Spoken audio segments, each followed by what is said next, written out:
El presidente Joe Biden dijo que para este 4 de julio Estados Unidos no solo celebraría su independencia como nación, sino que comenzaría a marcar su independencia del COVID-19. El mandatario ordenó a los estados a facilitar la vacunación de todos los adultos para el 1 de mayo. El anuncio de Biden se da tras promulgar su plan de rescate de 1.9 billones de dólares. A pesar de una exitosa campaña de vacunación, Chile impone nuevas restricciones para frenar los nuevos brotes de COVID-19. Entre ellas habrá cuarentena para los viajeros de Brasil, el país más afectado de América Latina, que por segundo día consecutivo sobrepasó los 2.000 muertos, la cifra más alta desde que se tiene registro.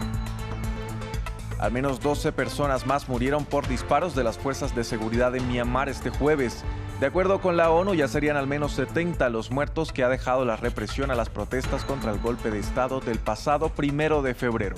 La Junta Militar agregó nuevos cargos contra la líder depuesta Aung San Suu Kyi que podrían prolongar su detención.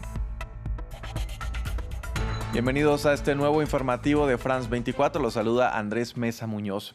Iniciamos las noticias en Estados Unidos. En su primer discurso a la nación desde la Casa Blanca, Joe Biden trazó objetivos claros para superar la crisis sanitaria. Cuando el mundo conmemoró un año de la pandemia y el país recordó sus primeros cierres, el mandatario anunció que todos los adultos del país serían elegibles para vacunarse a partir del 1 de mayo y que espera recuperar una cierta normalidad para el próximo 4 de julio.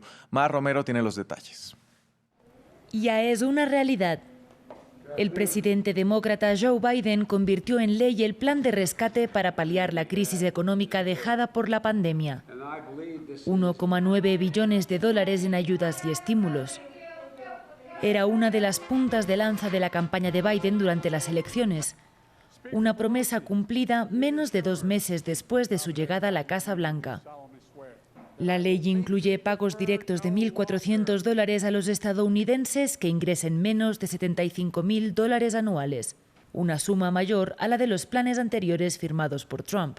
También dará ayudas semanales de $300 a las personas sin empleo hasta el fin del verano y otorgará ayudas millonarias a gobiernos locales, además de prever partidas para reabrir las escuelas, impulsar el plan de vacunación y aumentar las pruebas de COVID-19. Además, Biden cumplió otra promesa. Dije que quería inyectar 100 millones de dosis durante mis primeros 100 días de gobierno. Esta noche puedo decir que no solo alcanzaremos ese objetivo, sino que lo superaremos, porque estamos en camino de lograr las 100 millones de dosis en mis primeros 60 días. Esta noche anuncio que dirijo todos los estados y territorios para que todos los adultos mayores de 18 años sean elegibles para vacunarse el 1 de mayo. El objetivo del demócrata, que se apunta a otra victoria durante sus primeros meses en la Casa Blanca, es que los estadounidenses puedan celebrar el 4 de julio, Día de la Independencia, con una cierta normalidad. En sus propias palabras, que Estados Unidos se independice del virus. Vamos a América Latina. Por segundo día consecutivo, Brasil superó los 2.000 muertos por COVID-19, la cifra más alta desde que inició la pandemia. Las autoridades sanitarias advirtieron que los hospitales en las principales ciudades del país están a punto de alcanzar su límite. Brasil tiene el 3% de la población mundial y el 10% de los muertos por COVID-19 en todo el planeta. En este contexto, Chile impuso cuarentena para los viajeros provenientes del gigante latinoamericano. La medida hace parte de un nuevo paquete de restricciones para frenar los posibles nuevos brotes del virus. A pesar de una exitosa campaña de vacunación en comparación al resto de Latinoamérica, Chile pide a su población no bajar la guardia. Sigan protegiéndose. Es el mensaje de las autoridades chilenas, que advierten que a pesar de que alrededor del 25% de la población ha recibido ya al menos una dosis de la vacuna, los ciudadanos no deben bajar la guardia todavía en la lucha contra el coronavirus. Hay que ser muy prudente, hay que tener mucho cuidado de no caer en el exitismo. El gobierno ha cometido errores en el pasado de compararse con otros. Argentina le daba lecciones hace un par de meses atrás de que ellos tenían el mejor sistema sanitario y la mejor cuarentena, y hoy día tienen una mortalidad desatada. Que Chile no cometa hoy el error. Para ayudar a detener un mayor aumento de nuevos casos, Chile ha introducido medidas de cuarentena para todos los viajeros procedentes de Brasil, el país más afectado por la pandemia en América Latina.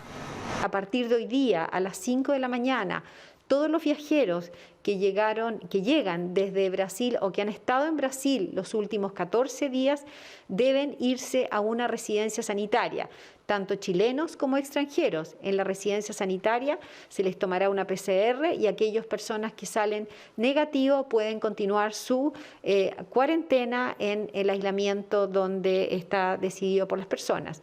Las personas que salen positivas en esta PCR deben continuar su aislamiento en la residencia sanitaria. Esto se produce cuando las salas de la UCI con pacientes de coronavirus informaron de un promedio de ocupación del 93,5% y algunas regiones informaron de hasta un 18% más de casos de COVID en los últimos días. Hasta el jueves, Chile ha registrado más de 860.000 casos de COVID y más de 21.000 muertos. Pasamos a Argentina. 7 focos de incendio dejan millonarias pérdidas en el sur del país, en las provincias de Río Negro y Chubut. El fuego destruyó más de 2.000 hectáreas de bosque en la región patagónica. Entre 200 y 300 casas quedaron inhabitables y por lo menos 11 personas siguen desaparecidas y 30 resultaron heridas. Según las autoridades, los presuntos autores de los incendios formarían parte de una organización mapuche radical. Más en el informe de Andrea Maya Porras. Cientos de familias argentinas lo perdieron todo. Ropa, recuerdos, comida, elementos de trabajo. Todo se lo llevó el fuego. La amenaza se veía lejana, pero los focos de incendio empezaron a multiplicarse y rápidamente consumieron cientos de casas en la provincia de Chubut. En la llamada comarca andina, que reúne a las provincias de Río Negro y Chubut, los focos siguen activos. En el último reporte de incendios del Ministerio de Ambiente de Argentina, otras provincias también son víctimas de las llamas.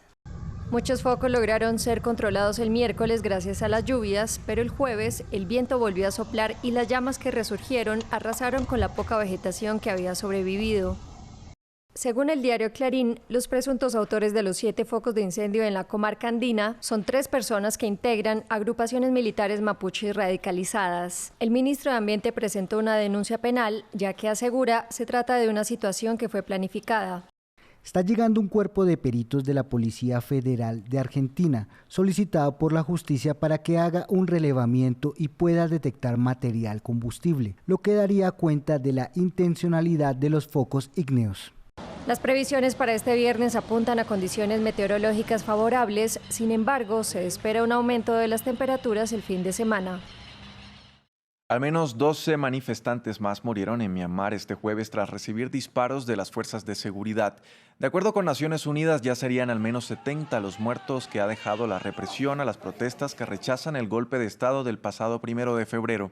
El relator especial de la ONU sobre la situación de derechos humanos en Myanmar reportó que desde esa fecha el número de arrestos y detenciones arbitrarias han aumentado a más de 2.000. Al tiempo que denuncia crímenes de lesa humanidad. La junta militar acusó a la líder depuesta Aung San Suu Kyi de haber recibido barras de oro y pagos irregulares por unos $600.000 por parte de un aliado político entre 2017 y 2018, un nuevo cargo que podría prolongar su detención. Myanmar está siendo controlado por un régimen ilegal y asesino. Su liderazgo actual perpetuó crímenes atroces que son el foco del cargo por genocidio ante la Corte Internacional de Justicia. Y como lo documenté en el anexo de mi reporte, los crímenes contra el pueblo rohingya continúan. Desde el golpe de Estado, los militares de Myanmar han atacado y desplazado a miles de miembros de nacionalidades étnicas de sus hogares. Bulgaria es el último en sumarse a una lista de países que decidieron suspender el uso de la vacuna de AstraZeneca tras los reportes sobre coágulos de sangre en algunas personas que recibieron la inyección en Europa. El gobierno búlgaro dice que esperará un informe de la Agencia Europea de Medicamentos que disipe estas preocupaciones que la farmacéutica niega. Tailandia decidió retrasar el inicio de su plan de inoculación con este fármaco que estaba programado para hoy. Dinamarca, Noruega e Islandia ya habían suspendido su aplicación, mientras que otros como Alemania, Francia y Reino Unido defendieron su seguridad. Hasta aquí este informativo en France 24. Quédense con nosotros.